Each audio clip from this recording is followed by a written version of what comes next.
கர்த்தருடைய பரிசுத்த நாமத்துக்கு ஸ்தோத்திரமும் துதியும் கனமும் மகிமையும் எப்போதும் உண்டாகட்டும். இந்த நல்ல நாளை காண செய்த தேவாதி தேவனுக்கு கொடான கோடி ஸ்தோத்திரம். கர்த்தரின் மகிமை ஆத்தும ஆதாயம் சுவிசேஷ ஊழியத்தின் சார்பாக இன்றைய நாளுக்கான சில நிமிட தேவ செய்தி கேளுங்கள். இனி காலம் செல்லாது, இனி காலம் செல்லாது, இனி காலம் செல்லாது. என் ஆண்டவராய் இயேசு கிறிஸ்து வரப்போகிறார். ஆயத்தமாயிருங்கள், ஆயத்தமாயிருங்கள். அநேகரை ஆயத்தப்படுத்தி ஆண்டவர் பக்கமாய் திருப்புங்கள். பக்கத்துணையாய், பக்கபலனாய், பக்குவமாய் உங்க பக்கத்திலேயே இருந்து எல்லா நல்ல காரியத்தையும் செய்து முடிப்பார்.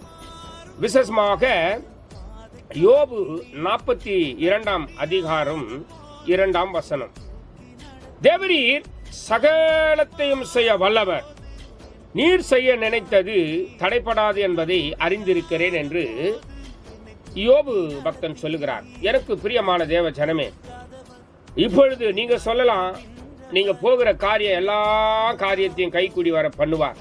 நீங்கள் விசுவாசித்தால் தேவனுடைய மகிமையை காண்பீர்கள்.